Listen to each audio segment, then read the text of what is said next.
No sé si habrán visto con Roberto toda la parte eléctrica de cómo se forma la imagen. Quizás para esta primera etapa no sé si es tan necesario, así que podemos seguir avanzando un poquito más. Básicamente el trabajo práctico es una parte práctica que van a hacer una rutina de apertura de archivos mediante la utilización del MATLAB o del Octave, para el que no tiene el MATLAB. Y después vamos a abrir algunas imágenes que después le voy a colocar en el Classroom para que puedan ir trabajando, y van a utilizar la plataforma del Imagy para poder procesar un poquito todas las imágenes con las que vamos a trabajar de ahora en más. Bien. Les voy a pasar a mostrar un poquito. A ver. A ver si ahora sí.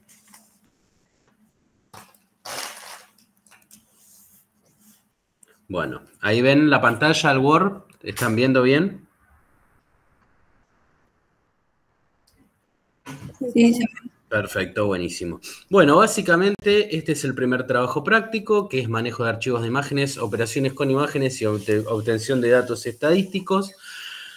Vamos a trabajar, como les dije, con estas primeras imágenes. Acá hay una breve reseña acerca de lo que tienen que ir haciendo, instalar el Octave o desestimar el primer punto si ya tienen la versión del MATLAB instalada. La semana que viene, en el transcurso de la semana que viene, les voy a ir cargando lo que les había dicho de los archivos ¿cómo es? Para poder ir trabajando con el MATLAB y para que puedan tener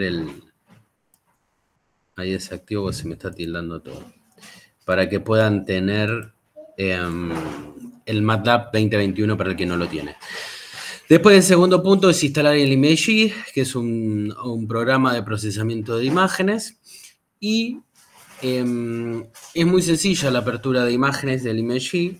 Vamos a utilizar una rutina de apertura de archivos. Los archivos que les voy a proporcionar tienen un formato de extensión .dsm, DICOM, que habrán visto con Roberto seguramente, que es el tipo de archivo que se utiliza en medicina, en toda el área de salud, para poder replicar y visualizar todo tipo de imágenes intra e interhospitalarias y se puedan compartir y no dependamos de una licencia. Después les voy a pasar también un programita que hemos desarrollado en MATLAB, en el cual podemos abrir una imagen que puede tener cualquier tipo de extensión, puede ser desconocida para el usuario, en el cual lo que se hace es visualizar cada uno de los bytes de apertura del archivo hasta encontrar el bloque de imágenes. Para eso, no sé si lo habrán visto con Roberto, dependemos de tener algunos datos. A ver, ¿hay alguien esperando? No. De tener algunos datos como la matriz de adquisición de cada una de las imágenes, el total de imágenes y el formato en el que fue guardado. Si es formato tipo byte o tipo Word. Y el resto, que es un dato mucho más fácil de encontrar, desde las propiedades del archivo en sí, el tamaño total que ocupa el archivo en el disco. Entonces, repasando, el offset es básicamente la cantidad de bytes que se tienen que pasar para leer el primer byte del bloque de imágenes de la primera imagen, ¿sí? El formato de archivos puede encontrar el bloque de imágenes en cualquier lugar del archivo, puede ser al principio, puede ser en el medio, puede ser a lo último. Todos los datos que vamos a encontrar dentro del archivo de imágenes pueden ser datos accesorios como parámetros de adquisición, parámetros físicos, hora, lugar, algunos datos del equipamiento, datos del paciente,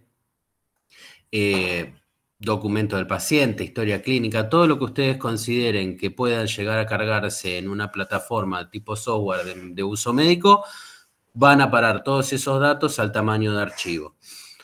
Ahora bien, cuando nosotros queremos trabajar con distintas imágenes, esos archivos a nosotros no nos interesan porque lo que queremos hacer es un análisis cuantitativo de la obtención de las imágenes que hemos realizado. Por lo tanto, cuando no tenemos un formato de tipo DSM, lo que vamos a hacer es una rutina de apertura de archivos saltando el offset para poder leer, como les dije anteriormente, el primer byte de la primera imagen del bloque de imágenes con el que vamos a trabajar. ¿Sí? Les voy a mostrar ahora, a ver, dejo de compartir. A ver, le voy a transmitir la pantalla, a ver si... Ahí estamos. ¿Ven acá el programita en el Octave abierto? Perfecto, buenísimo. Bueno, básicamente este es un programa que hemos desarrollado cuando yo realicé la licenciatura en diagnóstico por imágenes, porque justamente nos habíamos encontrado con unos archivos que tenían una extensión en formato raw data, es decir, desconocido para el usuario. ¿Por qué? Porque muchas veces esto sucede porque cuando uno quiere exportar algún tipo de imagen diagnóstica y no está libre el acceso para esa exportación de datos, justamente lo que hace el fabricante es vender esa licencia para que nosotros podamos exportar estos archivos.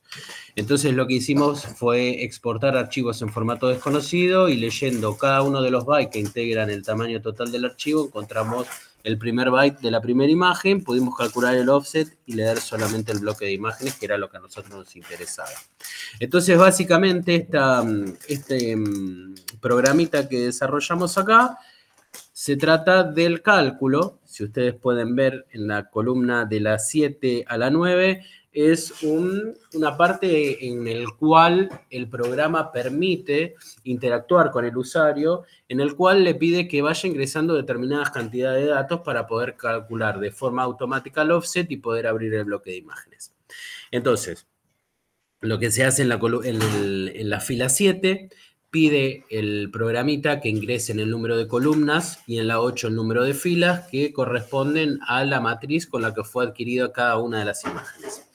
En la fila 9 pide la cantidad de imágenes y en el 10 el modo en el que fue adquirida la imagen, que puede ser modo byte o modo word. Después van a ver cómo es el cálculo del offset, que básicamente corresponde a la fila 11. ¿Qué pasa?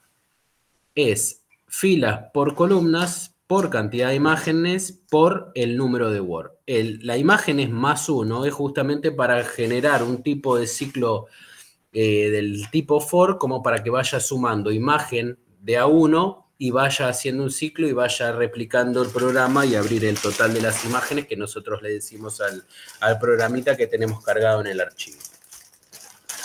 Bueno, esto es una parte en la que pasa de cadenas a un modo numérico, esto, bueno, no importa. Y esta partecita de la línea 16 a la 17 y 18, básicamente lo que permite es que cuando se arranca el programa y el usuario carga todos los datos que son solicitados, permite el de seleccionar el archivo que ustedes quieren visualizar. En la fila 20 a 22, el File ID, fopen archivo, te dice que te va a parar en el primer byte de todo el archivo completo, y el fseek va a ir recorriendo cada uno de los bytes desde 0 hasta end of file, que es desde 0 a toda la extensión del volumen de bytes que componen el archivo total. ¿Bien? El offset entonces está calculado como el tamaño total de archivos. FTL significa, el programa está diciendo, yo le estoy diciendo al programita, decime cuál es la extensión del archivo para que yo no lo tenga que ir a buscar en propiedades como lo había mencionado en un principio. Entonces, calculando esto, el offset queda calculado como el tamaño total del archivo menos la cantidad de columnas por la cantidad de filas por el modo en el que fue adquirida cada una de las imágenes por el total de imágenes. ¿Bien? Se lee todo el vector por una cuestión de programación. Las todos los vectores se leen de formato corrido, es decir, desde primero hasta el último, en un formato, digamos, lineal, y después hay que hacer una reestructuración, como se dice en la línea 30, que se hace toda una reestructuración, ¿para qué? Para que todos los datos que nos va mostrando el bloque de imágenes no lo ponga un byte al lado del otro, sino que me diga, reestructurame todo esto de acuerdo a los valores de M, N e I que yo cargué, para que me diga, léeme del primer byte de la primera imagen, léeme, por ejemplo, si fue cargado en 128 por 128, léeme 128 bytes, andate abajo, lee 128 bytes, andate abajo, lee 128 bytes, y así sucesivamente hasta completar una imagen que va a tener 128 por 128, y el parámetro I lo va a replicar tantas veces como imágenes yo he cargado en la fila 9. ¿Sí? Todos estos son datos que van a ir ingresando ustedes. ¿Bien? Después, bueno, esto como ya sabrán en MATLAB es una cuestión de visualización, nada más, con Image SC y bueno, nada más. Es bastante sencillo. Entonces lo que vamos a hacer es correr el programa. Yo sé que el archivo con el que vamos a trabajar fue adquirido en una matriz de 128 por 128. Entonces vamos a poner 128 columnas, 128 filas. La cantidad de imágenes son 12 imágenes en total que componen el estudio y fue guardado en modo Word. Después esto le va a quedar a ustedes para investigar qué cantidad de bytes permite guardar cada uno de los modos, tanto bytes como Word, y por qué se utiliza un modo y no otro en las imágenes de medicina nuclear, que es una de las preguntas del trabajo práctico. En este caso, el modo Word fue el método de grabado, así que con eso vamos a ir trabajando. Damos OK. Esto está cargadito por acá. Este es el archivo, así que ponemos Open.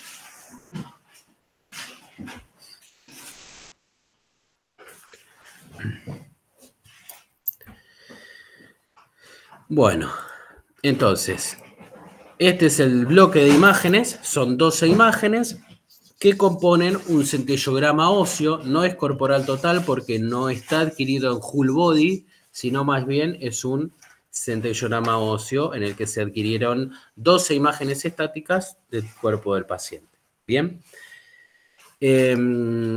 Entonces, lo que estuvimos viendo acá fue un programita automático que calcula el offset para poder leer el bloque de imágenes.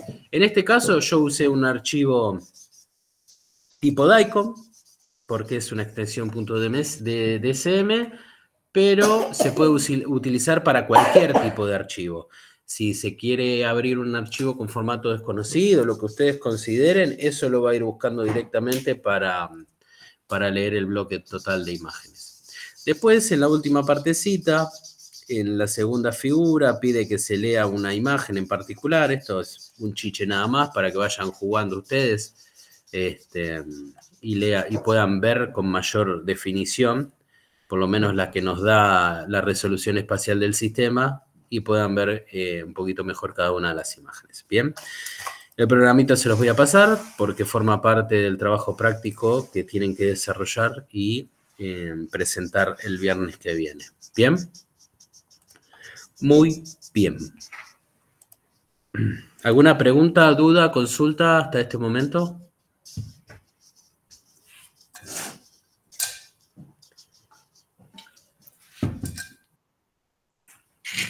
No, por favor. Excelente, perfecto, muy bien. Bien. Entonces, les voy a mostrar ahora en qué consiste el trabajo práctico. Materiales y métodos es lo que estuvimos charlando.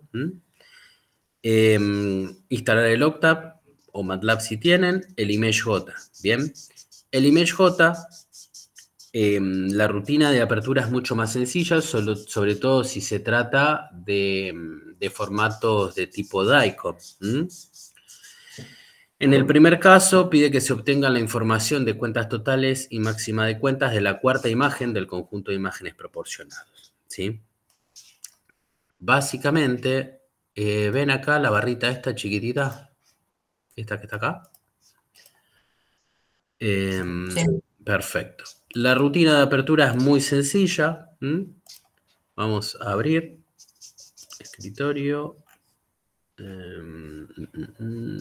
Acá.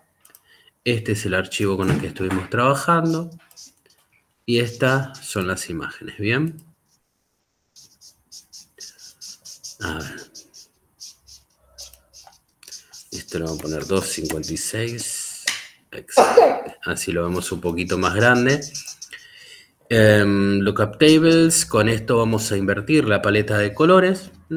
Tienen que siempre mantener presionada la imagen. Lookup table y pueden elegir cualquiera de las distintas paletas que hay, ¿sí? Ahí creo que hay algún puntito por ahí dando vuelta. Jueguen un poquito a ver qué es lo que les parece a ustedes, cuál puede ser la mejor forma de visualizar este tipo de estudios.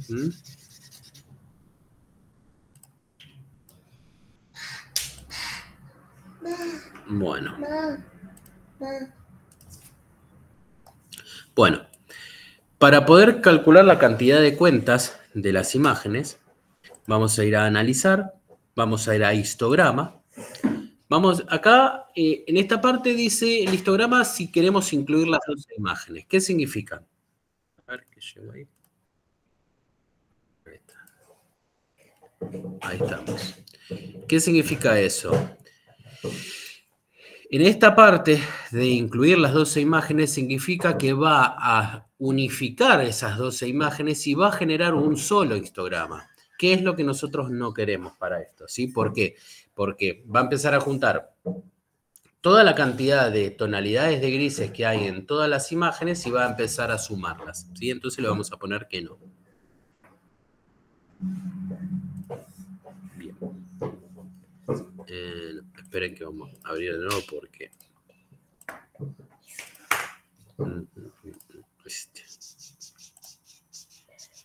Porque cuando toqué la imagen... Se ve que debo haber hecho algún dibujito y me estaba analizando eso. Ahí estamos, perfecto. Bueno, ¿esto qué quiere decir? Que la primera imagen tiene una distribución en tonalidades de grises de estas características, ¿sí? Tonalidades a 0, que es todo lo blanco, y más hacia lo negro, que son 256 valores en total. ¿Bien? Si nosotros apretamos el botón Live, vamos a ver cómo a medida que vamos pasando la imagen, se va a ir modificando el histograma. ¿Por qué? Porque cada uno corresponde al histograma de la imagen que estamos visualizando en pantalla. Pedía que trabajemos con esta imagen, en principio el primer trabajo práctico, y para el cálculo de las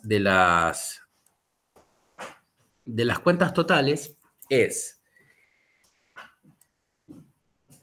Donde dice cuentas, acá, esta es la cantidad de píxeles.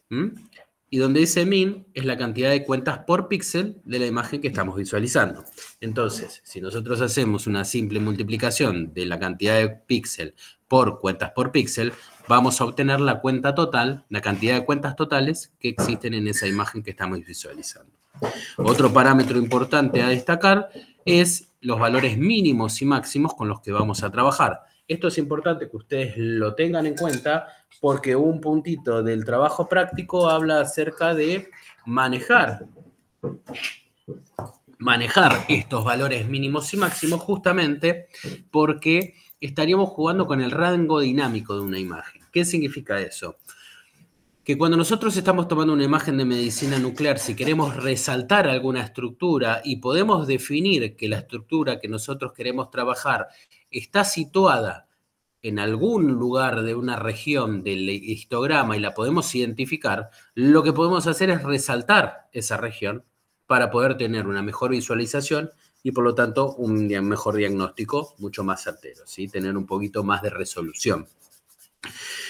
Esto es importante ahora que lo entiendan porque más adelante es un parámetro importante que hay que tenerlo en cuenta, sobre todo para el tema de las resoluciones espaciales, para las diferencias de contraste y sobre todo para cuando vayan a un servicio de medicina nuclear sepan definir cuál es el contraste que tiene entre una imagen y otra.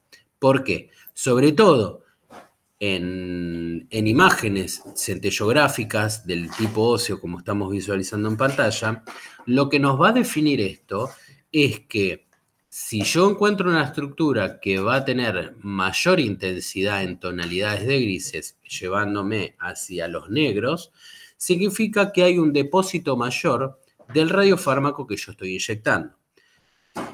No sé si aún lo han visto, pero para estudio de centellografía ósea se utiliza el HMDP y el MDP. No sé si se agregó alguien, está bien. El HMDP y el MDP. Entonces, ¿qué pasa con ese radiofármaco? Que se va a unir a la hidroxiapatita del hueso. Es básicamente un fosfonato, por lo tanto, en el ciclo de recuperación del hueso, la célula empieza a incorporar más calcio y fósforo. Por lo tanto, en aquellas zonas donde hay un principio activo metabólico celular del hueso, se va a incorporar cada vez más. No significa directamente, por ejemplo, en estudios oncológicos, que esto sea una metástasis, sino más bien hay que ver cuáles son los cambios morfológicos del hueso. Principalmente a esta altura, en el que ya hay cada vez más equipos híbridos, se suele utilizar la tomografía para ver cuáles son los cambios corticales del hueso, a ver si esto pertenece a una enfermedad artropática o cambios osteodegenerativos, como artrosis, artritis o reuma, por ejemplo, también se suele estudiar, o si corresponde a un golpe, a una fractura, o si lo que estamos buscando corresponde a una metástasis. ¿Bien? Entonces, el práctico decía que trabajemos sobre esta imagen, van a trabajar con los valores de cuenta y la cantidad de cuentas por píxel para poder calcular la cantidad de cuentas totales. Creo que hay algunas operaciones más que van a tener que trabajar. En el cuarto punto, algo de lo que les había mencionado, es visualizar la imagen con diferentes tablas de colores. Esto está... Vamos a borrar porque está de más. Bueno, y después lo que les mencionaba recién acerca de los máximos y los mínimos, multiplicar por una constante de valor igual a 2 la imagen 9, sumar una constante.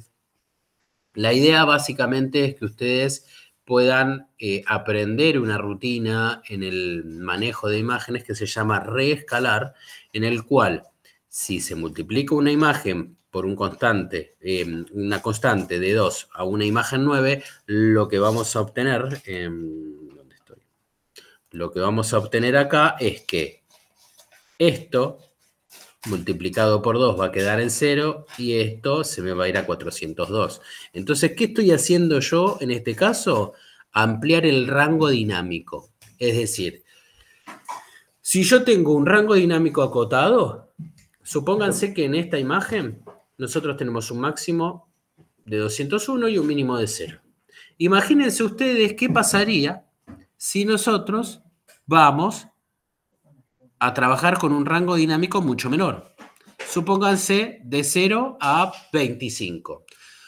Al comprimir el rango dinámico, yo le estoy pidiendo al sistema que me defina una imagen en cada vez menos tonalidades de grises. Si yo hago eso, al tener una menor definición en intensidades de grises, mucho menor, todos los píxeles que son parecidos en intensidades, me los va a sumar a un mismo tono de color. Por lo tanto, yo voy a ver menos definición en la imagen. Entonces, si mi rango dinámico es cada vez más grande, tengo más cantidad de tonalidades diferentes de grises para que yo pueda darle un determinado valor a un píxel de la imagen y poder definirlo como un color distinto al resto. ¿Qué gano con esto? Mayor definición, mayor contraste entre las estructuras que yo quiero visualizar. Ahora, si el histograma a mí me está diciendo que mi mínimo es de 0 y mi máximo es de 201, si yo extiendo el rango dinámico a 700 millones de colores, no va a cambiar nada. Lo voy a ver exactamente igual, ¿Por qué? Porque mi rango mayor ocupa 202 valores. Ahora, por el contrario, si lo achico, pierdo definición, pierdo contraste en las estructuras. Por eso es importante que con ese puntito que había en el trabajo práctico, ustedes puedan entender un poquito acerca de lo que sucede cuando se realizan operaciones matemáticas sobre la imagen. ¿Y qué es lo mejor? Porque, a ver, en la práctica diaria, en general no se suele utilizar mucho, menos ahora en los software que son mucho más amigables y más fáciles de utilizar, pero si les toca utilizar algún software un poquito más viejito, van a tener que realizar sobre todo alguna operación matemática para poder mejorar un poco la calidad de la imagen. ¿Mm? Bien. El punto 6, obtener los histogramas de las imágenes 8, 9 y 10, que es lo que estuvimos haciendo básicamente acá. Como nosotros tenemos activado el motor Live, 8, 9 y 10, tenemos imagen 8, este es el histograma, imagen 9, este es el histograma, imagen 10, este es el histograma. ¿Bien? Bien. Obtener un perfil. El perfil de la imagen, el histograma a nosotros nos da información acerca de la cantidad de tonalidades grises que tenemos en una imagen. Bien. Y en este eje, la cantidad de píxeles que corresponden. A ver si encontramos uno más lindo. Ahí estamos. Muy fea la resolución, pero bueno, es lo que tenemos. ¿Qué quiere decir? Que la cantidad de píxeles que están situados a esta altura son estos. Todos estos píxeles corresponden a este valor. ¿Bien? Entonces, a ver si lo puedo correr. Bueno. Entonces, el histograma me da información de la distribución de la tonalidad de grises de una imagen completa. Ahora, un perfil es la distribución de una línea. Es decir, yo puedo graficar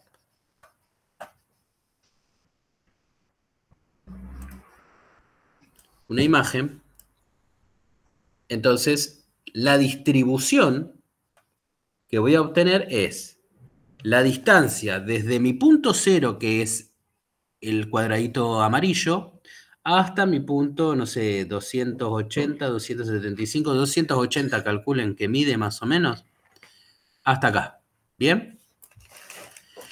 Entonces, ¿qué es lo que hace esto? Me empieza a distribuir, a medida que yo me voy separando, cuál es la intensidad en tonalidades de grises. Fíjense que si ustedes hacen algún esfuerzo para visualizar esto, se sabe que esto corresponde a la rótula derecha, porque esto es anterior, o sea que esto es derecho y esto es izquierdo, y esta es la rodilla izquierda. Y el medio es esto. ¿Bien? Si nosotros modificamos la imagen, para poder visualizar esto, lo mismo que el histograma live. Podemos mover esto, y acá lo que estamos viendo es tonalidades de grises, muy parecido, del otro lado lo mismo, todo muy parecido, y toda esta gran región que me lleva hacia valores superando los 500 en las tonalidades de grises que me están definiendo este perfil, corresponde a la vejiga. Si nosotros lo cambiamos de posición, fíjense cómo se va haciendo cada vez más chiquito. ¿Bien? ¿Por qué es importante esto de definir un perfil en una imagen? Para poder cuantificar.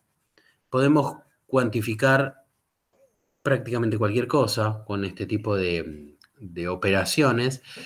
Y algo que es sumamente importante, que lo vamos a trabajar en el práctico que viene, es poder definir la resolución espacial de un sistema. Se los voy a adelantar un poquito para que entiendan de lo que estoy hablando. Básicamente es La resolución espacial de un sistema me define a mí la capacidad que tiene el equipo y el software de discernir entre dos estructuras que están muy cerquita como estructuras independientes. Quédense más o menos con esa definición. No se preocupen si les quedó alguna duda, lo vamos a trabajar más adelante. Pero si yo me sitúo mucho más chiquitito por acá y trato de ver este punto, la resolución espacial del sistema se calcula mediante una fuente puntual, bien chiquitita de material radiactivo, en el cual se va a tomar una imagen estática, independientemente de la cantidad de cuentas, eso es indistinto.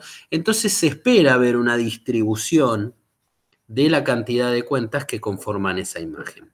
¿Por qué es puntual? Porque en un sistema ideal, lo que nosotros quizás deberíamos esperar, quizás lo que deberíamos esperar, esperen que no puedo borrar.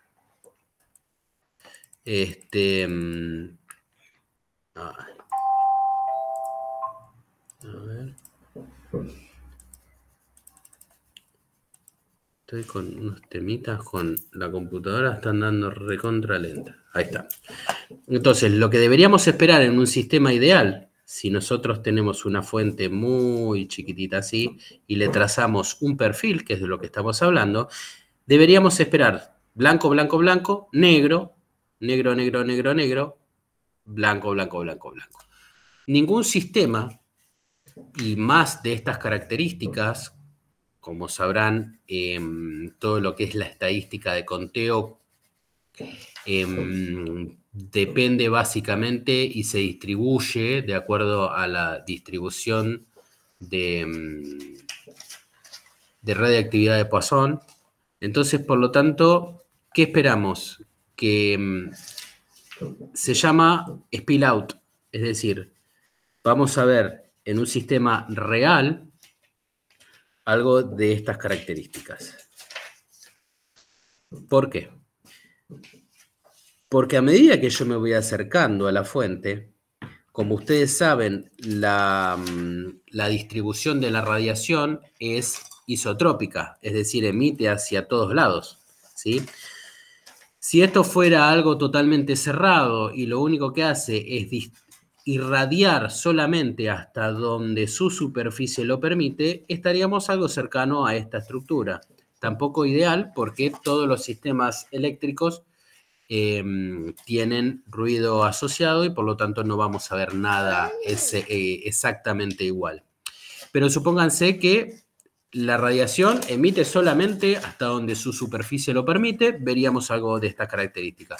Como nosotros sabemos que la radiación emite hacia todos lados, es algo isotrópico, cuando esto empieza a emitir se va a ver como una pequeña neblina hacia toda la estructura de la superficie de la fuente puntual que conforma justamente todos los grises que están antes de llegar al máximo total. ¿Bien? Lo mismo del otro lado. Entonces, lo que estamos visualizando acá es básicamente eso. Si yo tuviera una imagen puntual acá y trazo un perfil, voy a ver algo que viene por debajo, empieza a subir, hasta llegar a un máximo y empieza a decaer. ¿Bien? ¿Preguntas, dudas, consultas hasta acá? Bueno. Esto también es utilizando el programita que les voy a pasar, cambiar los valores de offset entre 1000 y 2700 en la línea 24 del programa. Acá. Es decir, al cálculo del offset, lo que podemos hacer ahora es decir, offset es igual a offset menos, no sé, 2000. ¿Está bien? Entonces me gustaría que ustedes hagan esa operación y se fijen a ver qué es lo que sucede cuando visualizan el total de las imágenes del archivo que les voy a pasar.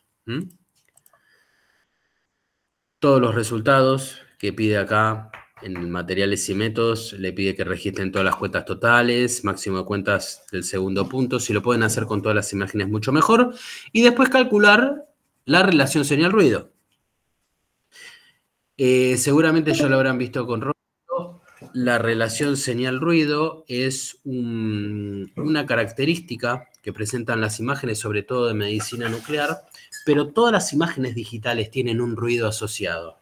¿Por qué estoy hablando más acerca de las imágenes de medicina nuclear? Porque el ruido introducido por la desintegración radiactiva de tipo probabilística y estadística que ofrece los isótopos con los que nosotros trabajamos, generan mucha cantidad de este ruido. Entonces, ¿qué es lo que nosotros buscamos en una buena imagen de medicina nuclear? Como el ruido no lo podemos evitar, porque está asociado a la desintegración radiactiva, está asociado a toda la parte electrónica y eléctrica de la formación de una imagen analógica a una imagen digital. Ustedes piensen que es re loco esto, porque nosotros tenemos un radioisótopo marcado con un órgano que nosotros queremos ver, no importa cuál sea, y empieza a emitir radiación. Y esa radiación llega a un equipo y ese equipo nos devuelve una imagen. Entonces, toda la electrónica asociada a eso siempre introduce algo de ruido. Digamos que esto es como un teléfono descompuesto, ¿sí? ¿Qué pasa? Empieza a introducirse un poquito de ruido, después ese ruido se vuelve a replicar y se replica y se replica y se replica y aumenta y multiplica y aumenta y viene otro ruido más, se mete adentro y se vuelve a multiplicar. Entonces, cuando nosotros tenemos la imagen final, el ruido asociado a esa imagen final no es el mismo ruido que nosotros teníamos apenas esa interacción radiactiva se plantó en el detector, por así decirlo, y empezó el proceso de detección.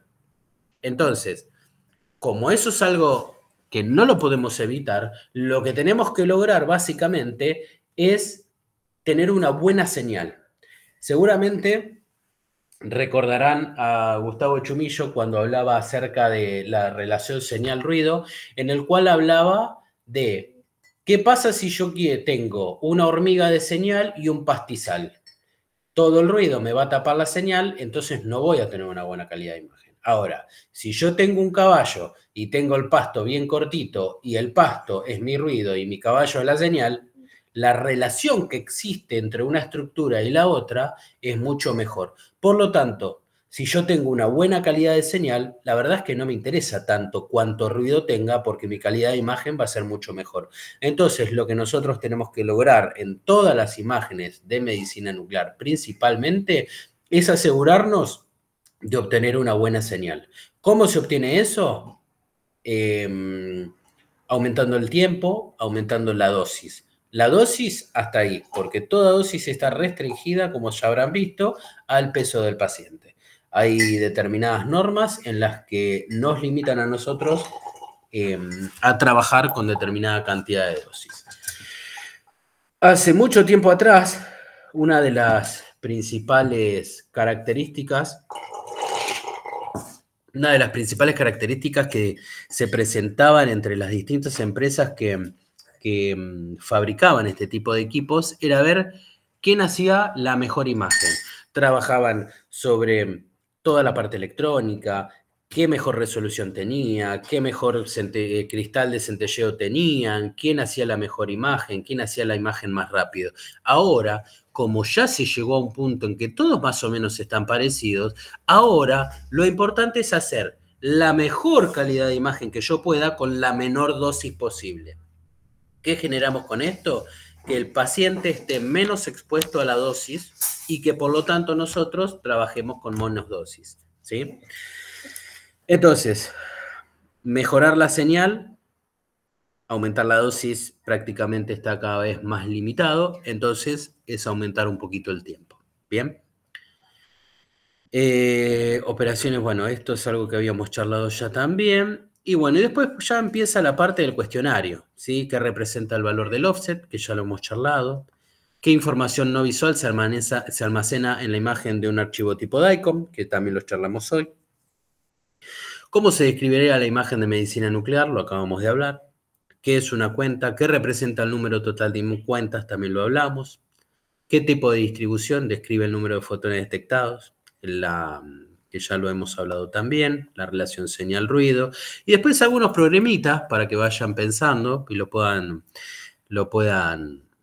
resolver y poder presentar en el trabajo, ¿sí? Imágenes con una relación señal-ruido 250, otra con 1100, ¿cuál se considera que tiene una mejor definición de las estructuras? Recuerden siempre,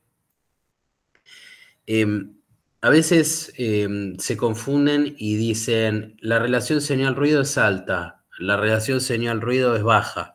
¿Bajo es bueno o bajo es alto? Porque, ¿cómo hay que definir esto? Si yo digo que una relación alta, hay que pensar esto como una relación que es una división. Esto es señal y esto es ruido. Entonces, ¿qué pasa si el ruido es mucho mayor? Por el cociente, si esto es un número mucho más grande que el numerador, el resultado que voy a obtener es un número mucho más bajo. Entonces, ¿qué significa? Que si yo estoy parado acá en señal, mi relación respecto al ruido va a ser muy cercana. Entonces, si yo por el contrario tengo una relación de estas características, en el cual el ruido es mucho más bajo, voy a obtener una relación mucho más alta. Por lo tanto, la diferencia entre esto y esto es mucho mayor. Por lo tanto, voy a tener una señal acá, perdón la caligrafía, y una relación acá. Entonces, ¿qué significa? Que mi señal está mucho más lejos del ruido. Entonces, si les entra duda en algún momento en pensar si es alta es buena o si es baja es buena, piensen esto como un cociente, como una división. ¿Qué pasa? Si el ruido es mucho más alto, la relación es mucho más chica. Entonces, la señal y el ruido se parecen. Si mi ruido es mucho más bajo, mi relación es mucho más alta y por lo tanto la diferencia entre la señal y el ruido es mucho más grande. Por lo tanto, obtengo un mejor contraste y por lo tanto la influencia del ruido en mi imagen final no la voy a notar tanto. Bueno, perfil, lo hemos charlado también. Parámetros característicos, también lo hemos hablado, un poquito de resolución. Formas de mejorar la relación señal-ruido, lo hemos hablado. Diferencia entre píxel y voxel, esto también trabájenlo. Zoom de adquisición y zoom digital, esto búsquenlo. No es complicado. De esto hemos charlado también. Y después, bueno, algunos problemitas, ¿sí? Calcular el tamaño del offset para un determinado ejemplo, acá hay otro. El tamaño del píxel. Es bastante sencillo este trabajo práctico. Quizás al principio les incomode un poco, pero un poquito que ya después se vayan empapando en el tema van a ver que no hay grandes dificultades. Por ejemplo, en el punto 10 se dice, se dispone una imagen estática perteneciente a un centellograma óseo, se quiere analizar el aporte de una zona metastásica. Se sabe que la región de interés cuenta con 1.200.000 cuentas, porque es 1.200 kilocuentas, y dice, estas representan el 13% del total de cuentas presentes en una imagen. Calcule la relación señal-ruido en el ROI que estamos hablando y en la imagen. Y después en el punto B dice, si se aplica un filtro suavizante que reduce el ruido en un 20%, ¿cuál sería la nueva relación señal-ruido de la región de interés?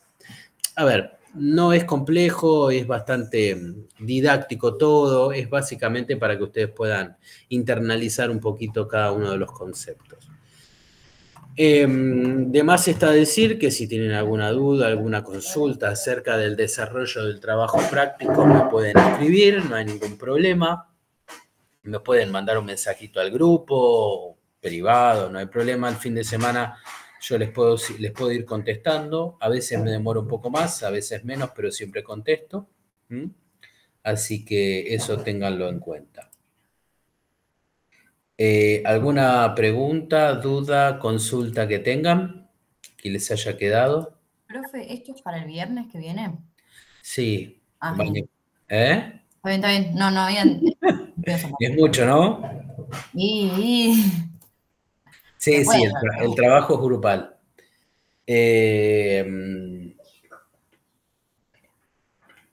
Bueno, hagamos una cosa entonces. El viernes que viene, no, vamos a dejarlo. Así que les doy otro viernes. El tema es que estamos medio jugados con los tiempos. Yo les decía el viernes que viene básicamente porque... les decía básicamente el viernes que viene para poder darle un poquito más de tiempo a otros trabajos que son un poco más complicados, pero como ustedes prefieran. Profe, ¿la Sí. presentación dijo que iba a ser oral o cómo es la entrega? No, tienen que hacer una presentación tipo PowerPoint. A ver, yo en general no pido que lo escriban en formato de trabajo práctico, sí me parece bueno que lo hagan para que les quede a ustedes después para poder estudiar para el parcial. En general yo antes sí lo pedía, pero no tomaba lección, como les había dicho el viernes que viene. El viernes pasado, ya no sé ni lo que digo. El viernes pasado. Entonces me parece que está un poquito es equitativo el tema. No es que los mato pidiéndoles un informe detallado como he hecho años anteriores, pero por el contrario sí les pido una presentación y una defensa oral. El trabajo sí es grupal, de acuerdo a los grupos que han conformado. Lo que les dije el otro día, traten de hacerlo todos juntos, porque después se nota quién hizo cada parte. No se pongan nerviosos a la hora de defender, porque vamos a estar nosotros nada más. Es para poder darles algunas herramientas para la defensa final de la monografía para que puedan terminar con la carrera. Así que bueno, hacemos así. El viernes que viene seguramente nos vamos a ver en clase, así seguimos trabajando con esto, sacando algunas dudas que hayan quedado. Y el viernes siguiente, si a ustedes les parece, salvo que prefieran presentar el viernes que viene, hacemos la defensa oral. Ahora en un ratito, si quieren, hago una encuesta en WhatsApp, a ver que vayan votando, a ver qué prefieren ustedes, si defender y presentar el trabajo el viernes que viene o esperar un viernes más y bueno, tener menos tiempo para el resto de los trabajos prácticos.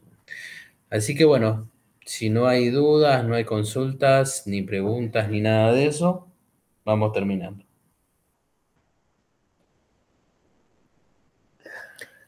¿Nadie? No, profe. Bueno, perfecto, entonces, excelente. Bueno, ahora les cuelgo toda la información en el Classroom, así van trabajando y ahora les pongo también la encuestita en el WhatsApp para que vayan decidiendo a ver qué tienen ganas de hacer.